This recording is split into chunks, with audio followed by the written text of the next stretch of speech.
Assalamualaikum warahmatullahi wabarakatuh. Ini adalah Infinix Hot 50, produk terbaru dari Infinix yang dijual dengan harga mulai dari 1,6 juta yang di video sebelumnya kita sudah unboxing. Dan di video kali ini aku mau sharing ke kalian pengalaman selama bareng Infinix Hot 50 untuk penggunaan sehari-hari.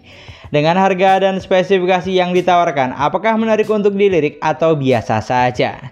Jadi buat kamu yang berencana mau beli, pastikan tonton videonya sampai akhir supaya tidak salah pilih.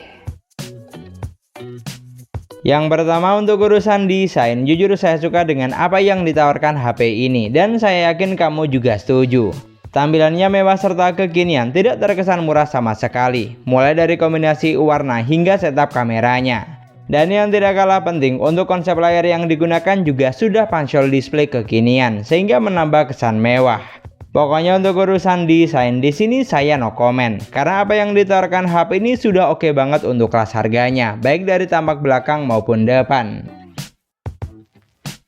Lanjut ke bagian layar, HP ini menggunakan panel IPS LCD dengan resolusi sudah Full HD+ 1080x2460 pixel.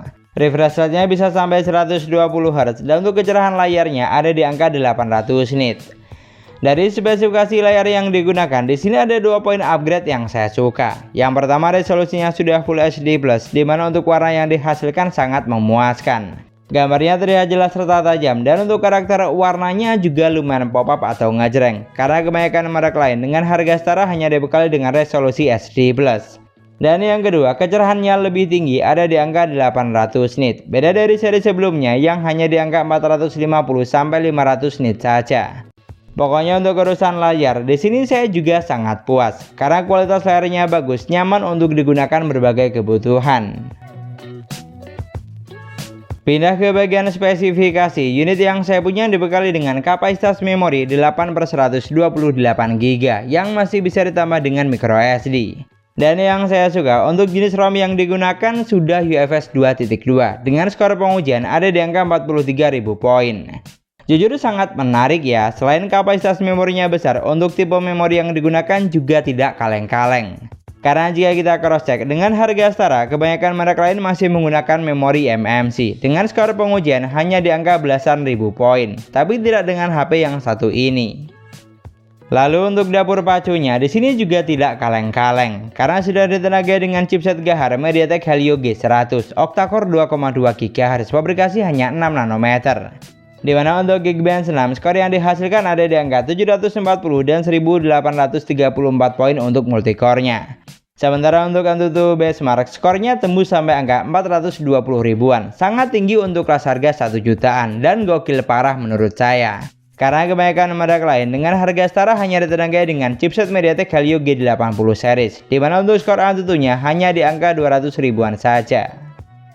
Kemudian untuk urusan sensor, di sini juga tidak kalah menarik, karena seperti yang kamu lihat, HP ini sudah dibekali dengan jumlah sensor yang lengkap, di mana sensor penting seperti cahaya, magnet, orientasi, dan giroskop sudah ada, walaupun masih menggunakan virtual gyro. Bahkan buat kamu yang butuh sensor NFC di HP ini juga tidak ketinggalan.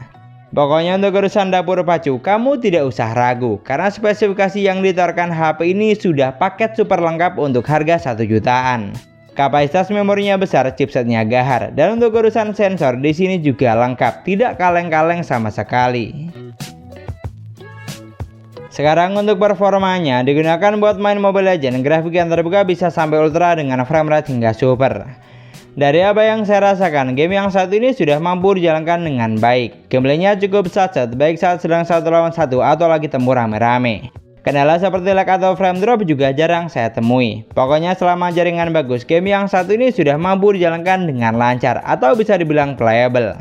Dan yang pasti, jika hanya untuk kebutuhan sehari-hari seperti scrolling sosmed, nonton film, atau belanja online, HP ini sudah sangat bisa diandalkan untuk kelas harganya. Jadi kamu tidak usah khawatir.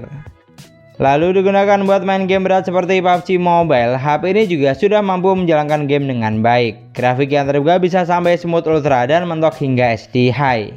Dari apa yang saya rasakan, gameplaynya sudah lancar jaya. Tidak ada lag atau delay yang mengganggu, yang penting kuncinya jaringan juga harus bagus.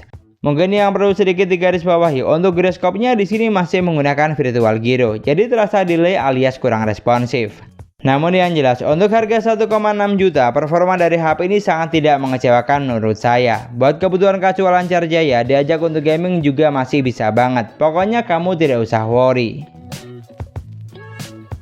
Geser ke bagian baterai, HP ini memiliki baterai 5000 mAh dengan kecepatan isi daya sudah fast charging 18 watt. Yang mana setelah saya coba charging selama 30 menit, baterainya bertambah 34%, charging 1 jam bertambah 62%, dan butuh waktu sekitar 1 jam 47 menit untuk isi daya dari 10 sampai full 100%. Bukan tipikal yang ngebut karena adapter yang digunakan hanya 18 watt. Namun yang jelas untuk harga 1 jutaan menurut saya sudah cukup lumayan, mampu bersaing dengan para kompetitornya. Lanjut untuk operating system, HP ini sudah berjalan di Android 14 basis XOS 14.5, paling terbaru untuk saat ini. Dan dari pengalaman selama penggunaan, jujur saya suka dengan operating system yang digunakan. Mulai dari tampilan UI-nya yang sudah kekinian dan gampang untuk dipahami. Pilihan tampilan seperti tema atau wallpaper di sini ada banyak, tinggal disesuaikan dengan selera. Dan untuk fitur yang ditawarkan juga lengkap, dimana fitur penting seperti ketuk 2 kali untuk on off, flash layar jadi 2, screenshot 3 jari, rekam layar, mode game turbo, dan screen mirroring sudah ada. Selama penggunaan yang saya lakukan, OS-nya juga sudah berjalan dengan baik, tidak ada bug atau error yang mengganggu. Dan satu lagi yang saya suka, di sini juga tidak ada iklan, seperti OS di HP Oppo dan Vivo, jadi makin nyaman saat digunakan. Pokoknya untuk urusan sistem, kamu tidak usah khawatir, karena UI-nya sudah kekinian, fiturnya lengkap, dan yang paling penting nyaman saat digunakan, no drama lah pokoknya.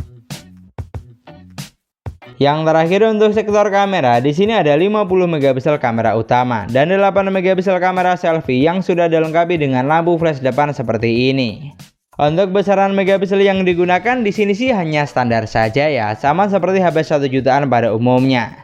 Namun kalau untuk fitur yang ditawarkan lumayan banyak. Selain foto dan video, masih ada video selang waktu, video slow motion, video ganda, foto mode malam, foto panorama, dan mode profesional. Mungkin yang sedikit perlu jadi catatan, untuk ultra stabil video atau AIS di HP ini belum ada, tapi cukup wajar, namanya juga HP kelas entry level. Sedangkan kalau untuk hasil fotonya bagus atau tidak, berikut adalah contoh foto menggunakan Infinix Hot 50. Dari contoh yang ada, menurut saya HP ini sudah mampu menghasilkan jepretan foto yang bagus, khususnya untuk kelas harga 1 jutaan. Gambarnya tidak jelas serta tajam, tingkat kecerahannya oke, dan untuk saturasi warnanya juga terbilang pop up. Baik saat foto di indoor maupun outdoor, saat foto objek yang dekat atau bahkan pemandangan, sangat mampu bersaing dengan para kompetitornya. Lalu untuk kamera selfie, HP ini memang hanya dibekali dengan kamera 8 megapiksel, tapi secara kualitas foto yang dihasilkan juga sudah bagus. Detailnya oke, tingkat ketajamannya bagus, dan untuk karakter warnanya juga cukup hidup, baik saat foto di indoor maupun outdoor sekalipun. Pokoknya untuk urusan perfotoan jujur tidak mengecewakan menurut saya, karena HP ini mampu menghasilkan foto yang bagus, baik kamera belakang maupun depan, bisa banget untuk menunjang kebutuhan sehari-hari. Ini adalah contoh perekaman video menggunakan Infinix Hot 50 di outdoor dengan kondisi cahaya cukup baik. Di sini untuk resolusinya, HP ini bisa mentok sampai resolusi 2K di 30 frame per second, atau bisa juga di resolusi 1080 pixel di 30 frame per second atau 60 frame per second. Secara kualitas video yang dihasilkan juga sudah lumayan oke menurut saya, baik saat menggunakan kamera belakang maupun depan. Videonya terlihat jelas, tingkat kecerahannya oke, dan untuk karakter warnanya juga cukup hidup, bukan tipikal yang flat atau pucat. Tapi yang jelas untuk harga segini kita memang tidak bisa berharap lebih ya, namanya juga HP kelas entry level. Itulah tadi pengalaman saya selama bareng Infinix Hot 50 untuk penggunaan sehari-hari. Dari semua poin yang sudah kita bahas, ternyata ada banyak banget kelebihan atau poin menarik yang ditawarkan HP ini. Mulai dari segi desain, memiliki tampilan yang mewah serta kekinian dan kualitas layarnya bagus. Dari segi spesifikasi, sudah menggunakan UFS memori, dapur pacunya gahar, sensor lengkap, fiturnya serba ada, dan performanya bisa diandalkan. Sedangkan dari segi kamera, hasil foto maupun videonya juga tidak mengecewakan. Jadi bisa dibilang walaupun harganya murah, tapi apa yang ditawarkan tidak murahan sama sekali. Dan yang pasti HP ini sangat menarik untuk dilirik. Cocok buat kamu yang lagi cari HP murah tapi spesifikasinya jauh dari kata kentang. Di sini kalau kamu punya pendapat lain tentang Infinix Hot 50 ini, kamu juga bisa banget tulis di kolom komentar. Dan sekian dulu pembahasan kita kali ini. Semoga videonya bermanfaat, gampang untuk dipahami. Jangan lupa like dan komen. Kita ketemu lagi di video selanjutnya. Wassalamualaikum warahmatullahi wabarakatuh.